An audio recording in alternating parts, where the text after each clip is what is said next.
واحد العام ناضت في وهران ناضت الزمت 3 أيام وإحنا باريكاتي في ديارنا. فكرنا بأيام الفيس. أيام بعد 4 أيام قالوا ودي خصنا نخرجوا نروحوا لخدمتنا. أيا هذاك الوقت كنت خدام، أنا كنت كابيني جيكزيرسي. رحت الكابيني في الطريق نشري جورنال كوتيديان، طلع عليه إديتوريال كاتبه واحد جورناليست سعدون. Alors avec titre Les intellectuels et les émeutiers. Il raconte en substance là l'éditeur comme quoi voilà les intellectuels toujours répondent absents. وقت اللي نحتاجوهم des phénomènes sociaux كيما هاك de la société qui toujours pour nous éclairer, pour nous faire comprendre, pour nous expliquer كذا ما نصيبوهمش absents. Alors j'ai trouvé ça comme une provocation. في الكابينة نقبض ورقة et je lui réponds. Au même titre, je reprends le même titre. Je lui raconte. قال bon, donc عادة تفكرتوا les émeutiers. Les intellectuels. donc عادة تفكرتوا les intellectuels. ما خليتوا فيهم والو. ونهار اللي تستحقوهم طلعوا لهم باش يديروا لي بومبي ياك. C'est comme ça. Et là, c'est la faute des intellectuels. C'est la faute des intellectuels, les émeutes. Alors, نجيب له l'histoire نتاع comment que cet État et comment que l'Algérie a toujours harcelé, marginalisé, dévalorisé les intellectuels. Même dans l'histoire coloniale ou كل شيء. أمي عبد القادر ردينا كابيتولار رديناه. On a oublié 15 ans de lutte رديناه كابيتولار. un lâche. عبد الحميد بن باديس رديناها سيميلاسيونيست رديناه كذا ما طلقنا والو. فهمت؟ alors اليوم voilà هذا journaliste il fait partie des intellectuels. Il en est victime et pourtant il se place de l'autre côté de la barre. فهمتوا يجي يحكمك. alors نفهمه باللي يا ودي de tels problèmes, ça dépasse les intellectuels seuls. Ça touche toute la société et tant que la société elle n'a pas montré ses disponibilités à se prendre en charge, eh bien, voilà ce qu'elle doit. Et je cite par la même occasion, آية في القرآن آية فهمت؟ اللي ربي وما أدراك ربي قدير على كل شيء هو كل شيء فهمت؟ هو il se déclare incapable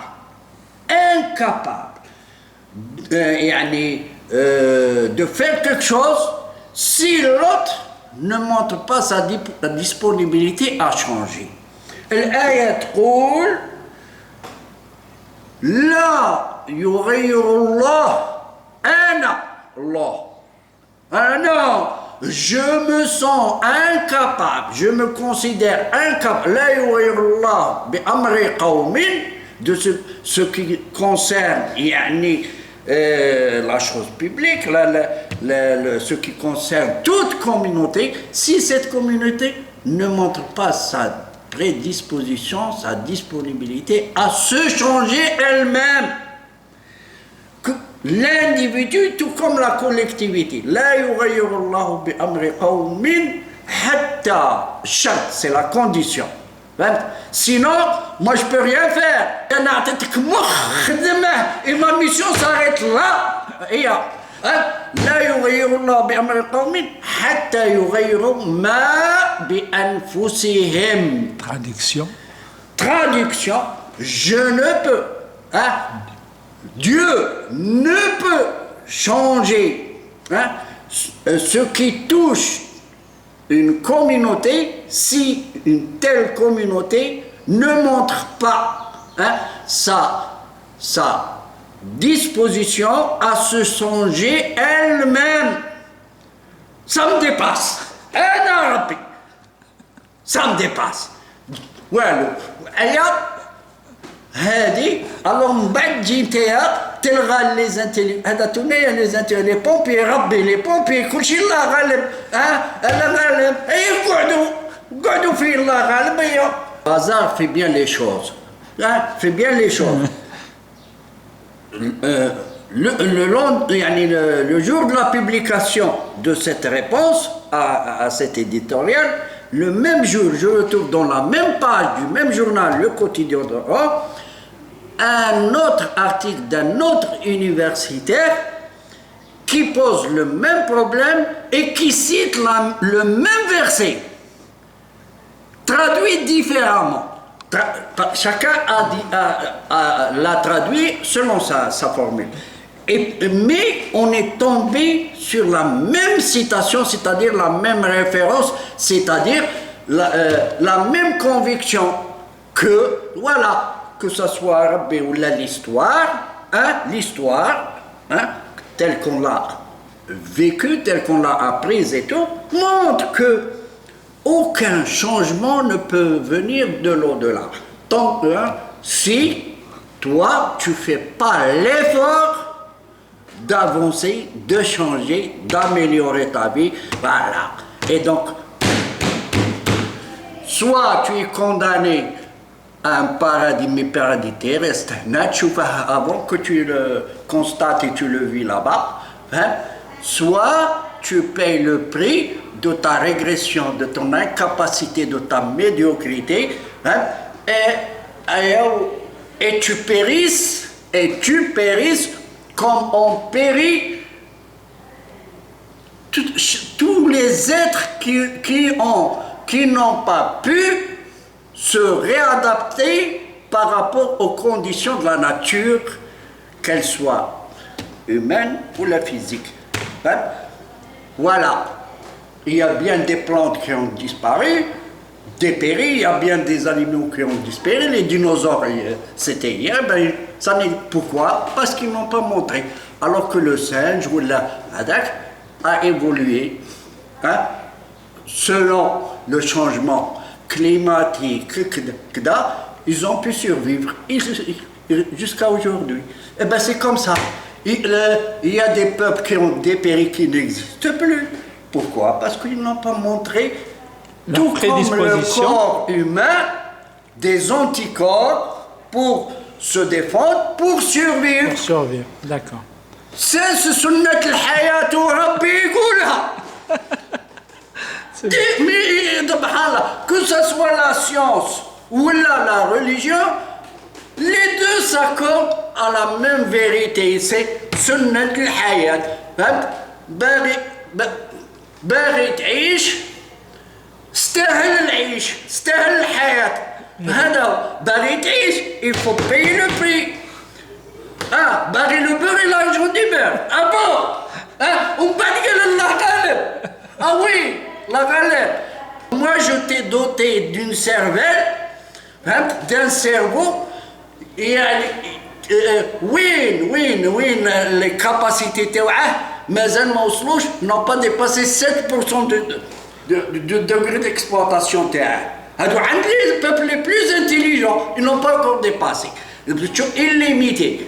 وانتيا مخك حاطه في كونجيلاتور voilà congelé ومن بعد في كل حاجه الله ربي ربي Ce n'est qu'un petit cri d'un révolté par rapport aux mentalités, de nos compatriotes vis-à-vis de ce qui le concerne. Et ce révolté se trouve à la fois historien, encore c'est un gros mot, curieux de l'histoire et du droit. Voilà. D'accord. J'enseignais au primaire Donc je voulais améliorer ma petite condition de vie. Hein. J'ai fait une licence. Je voulais intégrer l'université pour faire une licence par laquelle je puisse améliorer mon statut, passer professeur de lycée et, comme le disait Clint Eastwood, pour avoir quelques dollars de plus. Que pour quelques dollars de plus. C'est très bien, c'est très bien. Voilà. Bon. Hein. Et donc, c'est une discipline sociale très très enrichissante. Et ce qui me permet aujourd'hui d'avoir un regard critique à l'égard de ma société, et c'est ce qui souvent me pousse à la révolte. Voilà. Voilà. Lorsque on lit le discours religieux traduit dans ce qu'on appelle les livres des religions, par exemple monothéistes. C'est quoi le discours religieux? Qu'est-ce qu'on en trouve? Et qu'est-ce qu'il traduit? C'est la somme, la synthèse d'une expérience humaine, d'une histoire humaine, des leçons de l'histoire humaine. Par exemple, lorsque dans une Sora, سورة الفيل هذيك سورة الفيل ومن يعمل مثقال ذرة خيرا يرى هذيك تاع إذا ومن يعمل مثقال ذرة فإذا زلزلت الأرض زلزالها وي إذا زلزلت الأرض زلزالها. alors كي يقول لك باللي سورة الزلزال tout être qui fait l'effort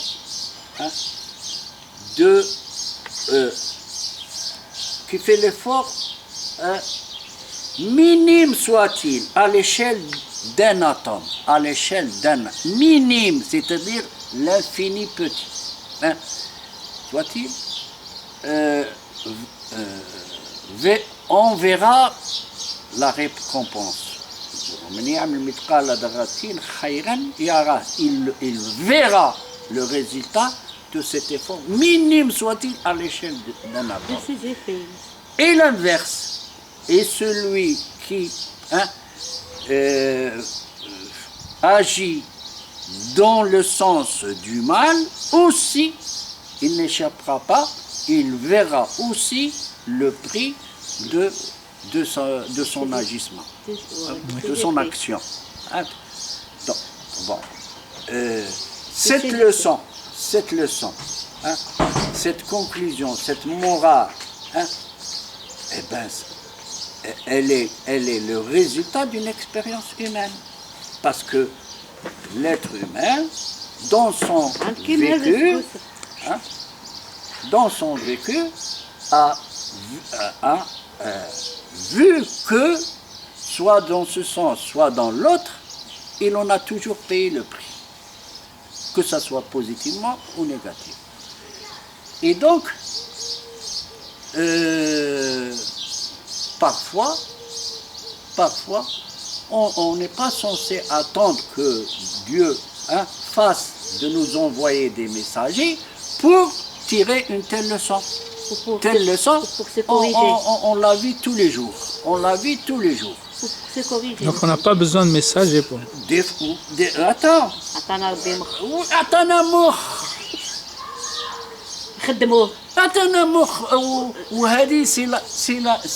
C'est le plus grand miracle,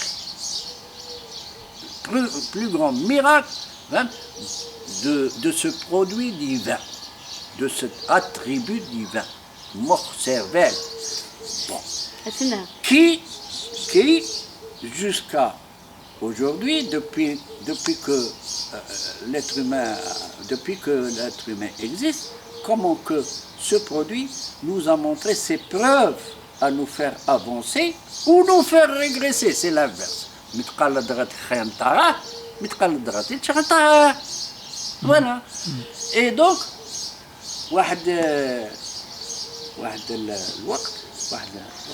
j'ai eu l'occasion de lire un livre, un ouvrage d'un intellectuel, illustre marocain, Djebiri, Mohamed Djebiri, philosophe. Il a terminé sa vie en publiant un tel ouvrage. Tel ouvrage avec le titre Introduction au Coran. Madkhal ila al-Qur'an. Introduction au Coran. Et il montre la genèse du Coran. La genèse, comment que on est arrivé à la pensée coranique, la réflexion coranique. Et parmi l'itinéraire historique, il cite une communauté, قوم من الهنود الهند قوم qui se refusait de croire aux messagers. Ils ne croyaient pas à ça. Pourquoi? Parce qu'ils considéraient que par leur propre intelligence, leur propre cervelle, arrivent et sont capables de discerner ce qui est mal de ce qui est bien.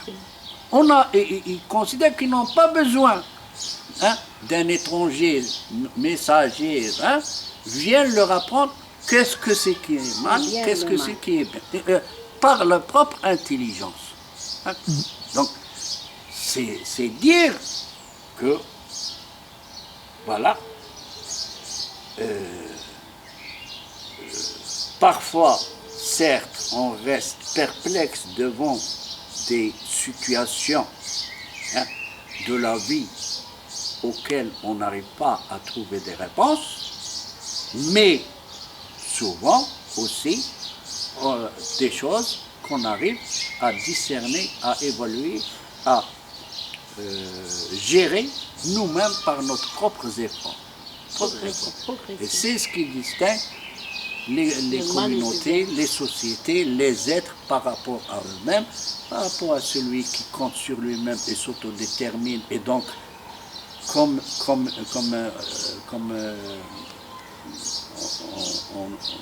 on dit, le libre arbitre. Le libre arbitre. Je t'ai donné une cervelle par laquelle tu es libre de s'arbitrer. C'est-à-dire de s'auto-gérer, de s'auto-déterminer. À toi, voilà. Après, c'est plus mon affaire. À toi de te gérer. Et à partir de cet effort,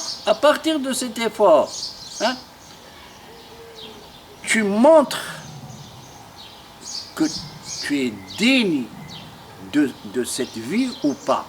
Voilà. Et tu reproduis la beauté dont elle te parlait tout à l'heure à travers une rose, la beauté de la vie à travers ton propre effort.